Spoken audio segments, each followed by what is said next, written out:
Hi, I'm Gabriella Murray here interviewing Erlandia Lumi for her Creative Critical Reflection podcast. How does your product use or challenge conventions, and how does it represent social groups or issues? Okay, so our product uses conventions by having all the basic aspects you'd expect a horror movie to have. It has dark lighting, killing scenes, eerie music, and like other stuff. It represents the group of people who get bullied and are mentally ill. It puts the issue of bullying to light, and it shows how you never know how far your words might go. How does your product engage with audiences, and how would it be distributed as a real media text? Okay, so our product engages with the audience by representing different groups and showing the audience every aspect of what's going on in the film. For example, the conflict is shown, the antagonist's facial expressions and reactions are shown, and the progress of the killings are shown. It would be distributed as a real media text through streaming services. Examples of this are Netflix, Hulu, Paramount Plus, Disney Plus, and more.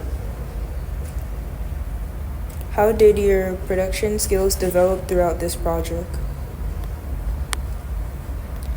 Okay, so I've never ever made a film before, so there were a couple of things I learned. I learned things like time management and that your location / scenery plays a big part in your film. Our lighting couldn't be off since that contributes to the mood. Since I learned things while filming, I think if I ever made a film again, it would be better. Production is important when filming as it predicts the outcome of your film. How did you integrate technologies, softwares, hardware, and online in this project? Technology wasn't really a huge part in our project, but it was included. For our filming device, we used an iPhone 12. An iPhone 12 was shown in one of our scenes when it was being shown that I was typing something on my notes app. CapCut is the only app being used to edit, as it allows users to add sound, transitions, special effects, and much more. The editor is editing on a laptop and a tablet, so that's pretty much all about my film that I did with my group. So yeah. Okay, some other questions like the target audience for our film. I would classify our film as PG-13 since it belongs to the slasher genre. 3 people are murdered in 3 different ways. Our target audience is young people who enjoy watching horror movies and can watch them without getting offended. We'd like them to have high hopes and have seen some horror movies prior to watching ours. We'd also like them to be okay with the film not having a happy ending like many others do.